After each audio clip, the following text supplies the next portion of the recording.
Alam mo ba na sa ibang bansa, hindi lang kulong ang inaabot ng mga kurakot na opisyal, kundi mismong buhay nila ang kabayaran? Habang mainit ang debate sa Pilipinas kung dapat bang ibalik ang parusang kamatayan, may ilang bansa sa mundo na matagal nang nagpapakita ng kamay na bakal pagdating sa nakawan sa gobyerno. Mula sa firing squad hanggang sa lethal injection, kilalanin natin ang top 6 na bansa na may death penalty sa mga kaso ng korupsyon at alamin natin kung gaano nga ba katindi ang kanilang mga batas. Pero bago tayo magsimula, kung bago ka pa lamang sa aming channel, mag-subscribe ka na para naman lagi kang updated sa mga ganitong uri ng video. Indonesia. Sabi nila, ang korupsyon ay isang pagnanakaw na walang dumanak na pinsala. Pero sa bansang Indonesia, may batas na nagpapatunay na ang buhay ng isang tiwaling opisyal ay maaari ding maging kabayaran. Maligayang pagdating sa ating series kung saan iisa-isahin natin ang mga piling bansa sa buong mundo na may parusang kamatayan sa korupsyon. At para sa ating unang bira, hihimayin natin ang natatanging sitwasyon ng Indonesia na siyang bubukas sa ating pinal na listahan ng serye. Kung bubuklatin mo ang kanilang opisyal na libro ng batas, partikular ang Article 2 ng Law No. 31 noong taong 1999 hinggil sa corruption eradication, nakasulat doon na ang mga tiwaling opisyal ay maaaring hatulan ng parusang kamatayan. Sa tuwing nagkakaroon ng dambuhalang anomalya sa pananalapi, madalas isisigaw ng publiko na dapat gamitin ang pinakamataas na parusang ito. Ngunit sa kabila ng matinding galit ng mga mamamayan, bakit nga ba walang nababalita ang kinikitil na kurakot doon sa kanila? Ang malaking sikreto ay dahil ang batas na ito ay may napakatinding kondisyon bago tuluyang magamit sa loob ng korte. Ayon sa batas, maaari lamang ipataw ang parusang bitay kung ang krimen ng corruption o embezzlement ay ginawa sa ilalim ng tinatawag na certain circumstances o mga partikular na sitwasyon. Ibig sabihin, kailangang mapatunayan na ang pera ng bayan ay nilustay habang ang bansa ay nakararanas ng matinding pambansang kalamidad, malubhang krisis sa ekonomiya o sa ilalim ng iba pang pambihirang kalagayang itinakda ng batas. Dahil sa napakahigpit na pamantayang ito, sa buong kasaysayan ng modernong Indonesia ay wala pang kahit isang opisyal ang aktwal na kinitil dahil sa pagnanakaw sa pondo ng gobyerno. Sa usapin ng corruption, hindi pa kailanman ipinatupad ang death penalty sa ilalim ng Article 2, Paragraph 2. Ang pambansang ahensya na KPK ay patuloy na humahabol sa mga tiwali, ngunit ang pinakamataas na parusang karaniwang ibinababa ay habambuhay na pagkakakulong, pagbawi ng yaman at mabigat na multa. Sa mga nakalipas na taon, ang mga execution sa bansa ay pangunahing nauugnay sa mabibigat na paglabag sa batas laban sa ipinagbabawal na gamot.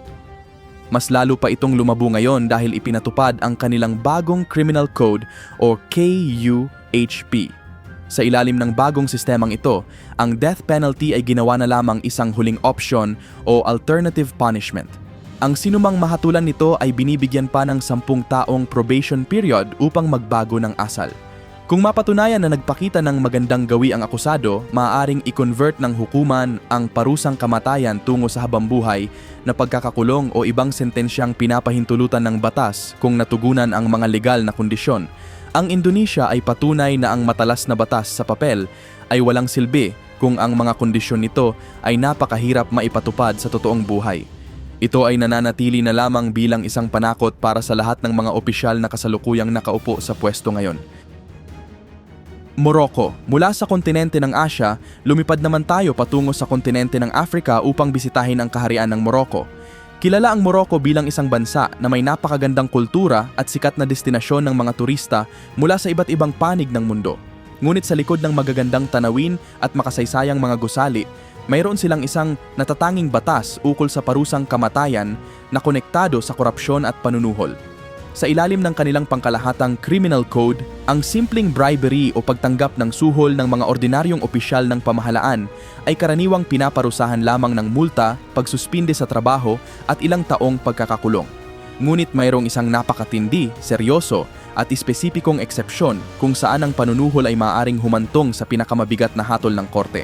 Ayon sa umiiral na batas ng Morocco, Kung ang isang hukom o iba pang taong direktang sangkot sa proseso ng hustisya ay napatunayang tumanggap ng suhol upang baluktutin ang katotohanan at ang naging maling desisyon na iyon ang naging direktang dahilan upang ang isang inosenteng tao ay mahatulan ng kamatayan at tuluyang makitil, ang tiwaling opisyal na tumanggap ng suhol ay maaari ding patawan ng parusang kamatayan.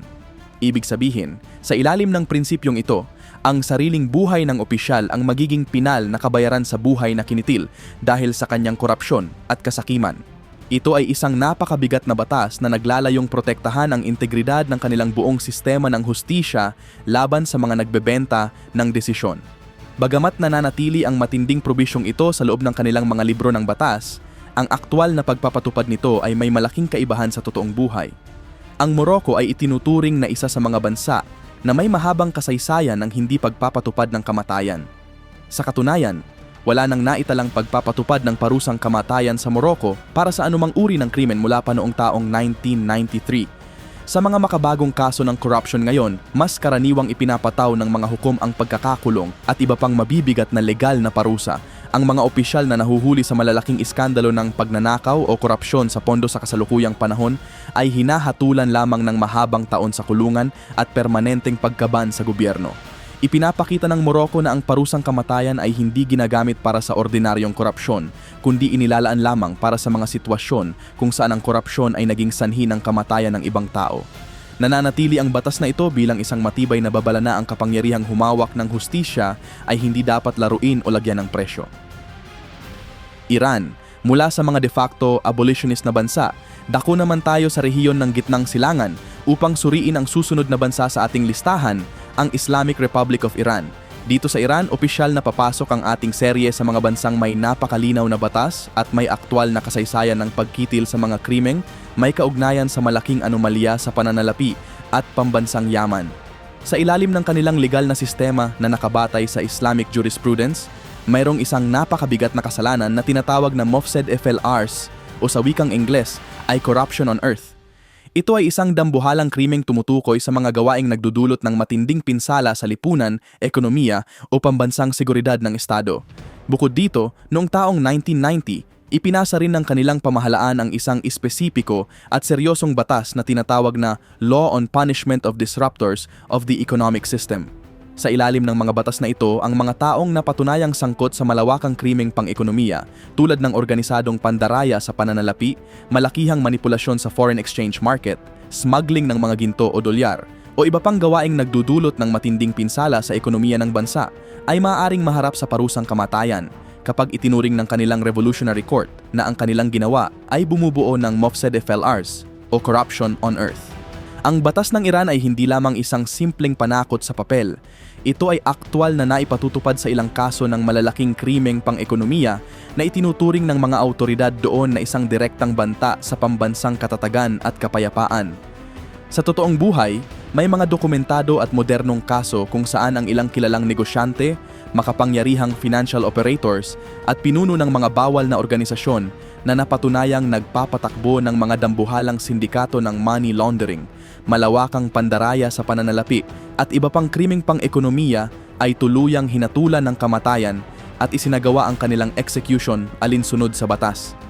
Ipinapakita ng Iran na kapag ang iyong pansariling kasakiman ay umabot sa antas na kaya nitong pabagsakin ang kabuhayan ng buong lipunan, magdulot ng matinding inflation at maglagay sa panganib sa pambansang seguridad, ang kanilang korte ay hindi mag-aatubiling bawiin ang iyong buhay bilang pinakamataas na parusa ng Estado.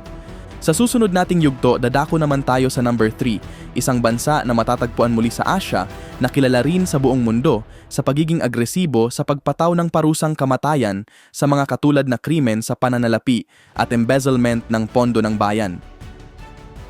Vietnam. Mula sa Gitnang Silangan, magbalik naman tayo sa rehiyon ng Timog Silangang Asya upang talakayin ang number 3 sa ating listahan, ang Socialist Republic of Vietnam. Bilang isang komunistang bansa, ang Vietnam ay mayroong isa sa pinakamahigpit at pinakamabagsik na batas sa buong mundo laban sa mga krimeng may kaugnayan sa pananalapi at pampublikong yaman. Sa ilalim ng kanilang opisyal na penal code, partikular sa Article 353 at Article 354, ang mga krimen ng embezzlement o malawakang paglustay ng pondo ng bayan At ang pagtanggap ng suhol sa mga partikular na kasong itinakda ng batas ay maaaring patawan ng parusang kamatayan. Ang pinakamataas na parusang ito na isinasagawa sa pamamagitan ng lethal injection ay maaaring ipataw ng korte kung ang halaga ng perang nasasangkot ay umabot o lumampas sa threshold na 1 billion Vietnamese dong o higit pa. O kung ang krimen ay nagdulot ng lalo pang malubhang pinsala sa pambansang interes ng Estado. Ngunit ang sistema ng batas sa Vietnam ay may isang natatanging probisyon ukol sa tinatawag na leniency o pagpapaluwag ng parusa. Ayon sa kanilang batas, kung ang isang opisyal o individual na nahatulan ng kamatayan sa kaso ng embezzlement ay kusang magbabalik ng hindi bababa sa 75% o 75% ng kabuuang perang kanyang ninakaw at makikipagtulungan sa mga autoridad upang ibunyag ang iba pang kasangkot sa anomalya, ang kanyang hatol na kamatayan ay maaaring ibaba o i-commute ng korte tungo sa habambuhay na pagkakakulong na lamang. Ginawa ng pamahalaan ang batas na ito upang mas mapadali para sa Estado na mabawi ang mga nawalang yaman at ari-arian ng bayan mula sa kamay ng mga mapagsamantala. Sa totoong buhay, ang Vietnam ay aktwal na nagpapatupad ng batas na ito nang walang sasantuhin sa ilalim ng kanilang kilalang kampanyang anti-corruption na tinatawag na Blazing Furnace. May mga dokumentado at modernong kaso sa kasalukuyang dekada kung saan ang mga matataas na opisyal ng mga state-owned enterprises, mga pinuno ng malalaking bangko, at maging ang ilang napakatanyag at kilalang bilyonaryong negosyante ay hinatulan ng kamatayan ng kanilang korte dahil sa malawakang embezzlement, pagtanggap ng suhol, at iba pang dambuhalang krimeng pang-ekonomiya na yumanig sa kanilang sistema ng pananalapi. Ipinapakita ng Vietnam na seryoso ang kanilang pamahalaan sa pagpaparusa sa mga krimeng sumisira sa pambansang pananalapi at sa tiwala ng mga dayuhang mamumuhunan. Sa susunod nating yugto, dadako naman tayo sa number 2, isang bansa na lalong kilala sa paggamit ng parusang kamatayan sa ilalim ng napakalihim at kontrobersyal na pamamalakad. I-type ang inyong mga saloobin sa ibaba. Sa tingin nyo ba ay dapat ding ibalik sa Pilipinas ang parusang kamatayan para sa mga nagnanakaw ng bilyon sa kaban ng bayan? Huwag kalimutang i-like, i-share ang video na ito at mag-subscribe sa Noel Polo TV para sa susunod nating paghimay sa katotohanan. North Korea. Mula sa Vietnam, magtungo naman tayo sa rehiyon ng Silangang Asya upang talakayin ang number 2 sa ating listahan, ang Democratic People's Republic of Korea o mas kilala ng marami sa tawag na North Korea. Pagdating sa bansang ito, napakaraming pambihirang kwento, haka-haka at mga balibalita ang madalas na kumakalat sa internet at iba't ibang social media platforms. Ngunit pagdating sa totoong usaping legal at sa pagpataw ng parusang kamatayan, kinakailangan ang labis na pag-iingat at pagsusuri dahil na rin sa matinding kakulangan ng mga opisyal na pampublikong impormasyon na nagbubuhat mismo sa loob ng kanilang sariling pamahalaan. Ayon sa mga opisyal na ulat at dokumento ng United Nations at ng iba't ibang human rights organizations sa mundo, nananatiling aktibo ang paggamit ng death penalty sa North Korea, bagamat limitado ang impormasyong inilalabas ng kanilang pamahalaan tungkol sa mga kaso at sa eksaktong batayang legal ng mga ito. Sa mga ginawang dokumentadong pag-aaral at pagsasaliksik ng mga banyagang eksperto sa batas, ang mga parusang kamatayan na napaulat na may kaugnayan sa katiwalian ay madalas na hindi inilalabas sa publiko bilang isang ordinaryong kaso ng korupsyon lamang. Sa halip, ang mga akusasyong ito ay karaniwang ikinakabit o isinasama sa mga seryosong paratang ng Estado tulad ng anti-state activities, pagtataksil o treason, espionage, at iba pang mabibigat na political offenses na itinuturing ng mga autoridad doon na isang malaking banta sa katatagan ng kanilang kasalukuyang pamahalaan. Ayon sa maraming ulat mula sa mga organisasyong nagbabantay sa karapatang pantao sa labas ng bansa, ang mga execution na ito ay madalas na isinasagawa sa pamamagitan ng firing squad. May mga naiulat na high-profile na kaso sa mga nakalipas na panahon kung saan ang ilang matataas na opisyal ng kanilang militar o ng mismong partido ay na-execute matapos silang akusahang sangkot sa malalaking economic crimes, malubhang katiwalian, o mga kasong may direktang kaugnayan sa pambansang seguridad. Gayunpaman, dahil sa kawalan ng transparency, kakulangan ng formal at bukas na pampublikong paglilitis at kawalan ng malayang pamamahayag sa lungsod ng Pyongyang, mahirap independent na mapatunayan ang buong detalye, ang mga ebidensya at ang eksaktong legal na proseso na pinagdaanan ng mga kasong ito. Ipinapakita ng North Korea na bagamat may mga ulat ng pagkitil sa mga tiwaling opisyal, ang linya sa pagitan ng totoong krimeng pang-ekonomiya at ng parusang politikal ay nananatiling lubhang malabo para sa mga banyagang tagamasid. Sa susunod nating yugto dito sa Noel Polo TV, dadako naman tayo sa number 1, ang itinuturing na pinakamalaki, pinakaorganisado, at may pinakamalinaw na sistema ng pagpaparusa sa mga kaso ng korupsyon sa buong mundo. I-type ang inyong mga opinyon sa ibaba kung ano ang inyong saloobin sa sistemang ito. Huwag kalimutang i-like, i-share ang video na ito at mag-subscribe sa Noel Polo TV para sa ating pinal at pinakamatinding birada. China mula sa North Korea, dako naman tayo sa itinuturing na may pinakamalaki at pinakaorganisadong sistema ng pagpaparusa sa mga tiwaling opisyal sa buong mundo, ang People's Republic of China, na siyang pinal at nangungunang bansa sa ating listahan dito sa Noel Polo TV. Sa ilalim ng pangkalahatang Criminal Law of the People's Republic of China, kabilang na ang mga mahahalagang pagbabagong ipinatupad sa pamamagitan ng 9th Amendment noong taong 2015, ang mga krimen ng embezzlement o paglustay ng pondo ng bayan at bribery o ang pagtanggap ng suhol ay maaaring patawan ng parusang kamatayan. Ayon naman sa isang mahalagang judicial interpretation na magkasamang inilabas ng Supreme People's Court at Supreme People's Procuratorate noong taong 2016, ang pinakamataas na parusang ito sa pamamagitan ng lethal injection at sa ilang mga pambihirang pagkakataon ay firing squad ay maaaring ipataw kung ang halaga ng pananalapi ay umabot sa threshold na 3 million yuan o higit pa bilang katumbas ng terminong especially huge amount, o kung ang krimen ay napatunayang nagdulot ng labis na matinding pinsala sa interes ng Estado at ng mga mamamayan. Ngunit ang batas ng China ay may isang natatanging legal na mekanismo na tinatawag na death penalty with a 2-year reprieve. Sa ilalim ng sistemang ito, ang isang tiwaling opisyal na hinatulan ng kamatayan ay binibigyan muna ng 2 taong palugit habang nakakulong sa loob ng bilangguan. Kung sa loob ng 2 taong ito ay napatunayan na hindi siya muling nagkasala, nagpakita ng tunay na pagsisisi sa kanyang mga nagawang kasalanan, at aktibong nakipagtulungan sa pamahalaan upang magbunyag ng iba pang katiwalian, maaari itong i-commute o baguhin ng hukuman tungo sa habambuhay na pagkakakulong na lamang kung natugunan ang mga kondisyong itinakda ng batas. Ang China ay kabilang sa mga bansang may pinakamaraming naiuulat na execution sa buong mundo. Bagamat ang eksaktong bilang nito, bawat taon ay itinuturing pa rin ng pamahalaan bilang isang mahigpit na state secret. Ang mga parusang ito ay madalas na nakatutok sa ilalim ng kanilang pambansang kampanyang anti-corruption na kilala sa tanyag na tawag na paghabol sa mga tigre at langaw. Ibig sabihin nito, walang sinasanto ang kanilang Central Commission for Discipline Inspection mula sa pinakamataas na opisyal ng gobyerno at militar na tinatawag na mga tigre hanggang sa mga maliliit na kawani at staff sa mga lalawigan na tinatawag namang mga langaw. May mga dokumentado at seryosong kaso kung saan ang ilang matataas na opisyal at pinuno ng malalaking kumpanya ng Estado ay tuluyang hinatulan ng kamatayan at isinagawa ang execution matapos mapatunayang nagkasala sa dambuhalang serye ng katiwalian na sumira sa pambansang ekonomiya. Dito natin nakikita ang pinakamatinding mukha ng kamay na bakal ng China pagdating sa pangangalaga sa pondo ng bayan. I-type ang inyong mga saloobin sa ibaba kung sa tingin nyo ba ay epektibo ang ganitong marahas na sistema upang tuluyang mapuksa ang kasakiman sa gobyerno. Pindutin ang like, i-share ang video at siguraduhin nakasubscribe kayo sa Noel Polo TV para sa ating mga susunod pang malalalim at totoong saliksik sa mga batas sa buong mundo. Diyan nagtatapos ang ating paghimay sa 6 na bansa sa mundo na may batas ukol sa parusang kamatayan para sa korupsyon.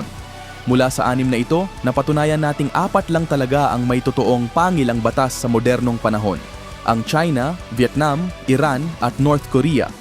Habang ang ilang natitira ay pinapanatili ito bilang panakot na palamuti na lamang sa papel. Ngunit kung susuriin natin ang buong katotohanan, mapapansin mo na kahit sa mga pinakamabagsik na bansa, ang kamatayan ay hindi ibinababa para sa mga ordinaryong suhol o maliliit na nakawan. Ipinapataw lamang ito kapag ang kasakiman ng isang opisyal o negosyante ay umabot sa antas na kaya nitong pabagsakin ang kabuhayan ng buong lipunan, sumira sa pambansang seguridad at maghasik ng matinding kasamaan sa Estado. Ngayong alam mo na ang katotohanan, ito ang huling tanong na iiwanan ko sa inyo. sa usapin ng paglaban sa nakawan sa gobyerno, ang marahas na parusa ba tulad ng kamatayan ang tunay na solusyon upang matakot ang mga nasa posisyon?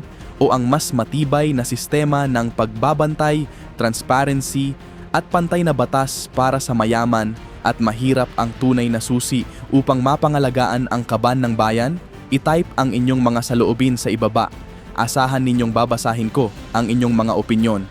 Kung nagustuhan mo ang video na ito at pinahahalagahan mo ang mga ganitong malalalim at totoong saliksik, pindutin ang like button, i-share sa iyong mga kaibigan at mag-subscribe na kayo rito sa Noel Polo TV. Huwag mo ring kalimutang tapikin ang bell icon para laging updated sa tuwing tayo ay naglalabas ng mga bagong video. Dito sa Noel Polo TV, hindi tayo basta nakikinig lang. Tayo ay nagsusuri, nagbubunyag at naghahanap ng katotohanan. Maraming salamat sa panonood at abangan ang susunod nating pagtutuos sa susunod na video.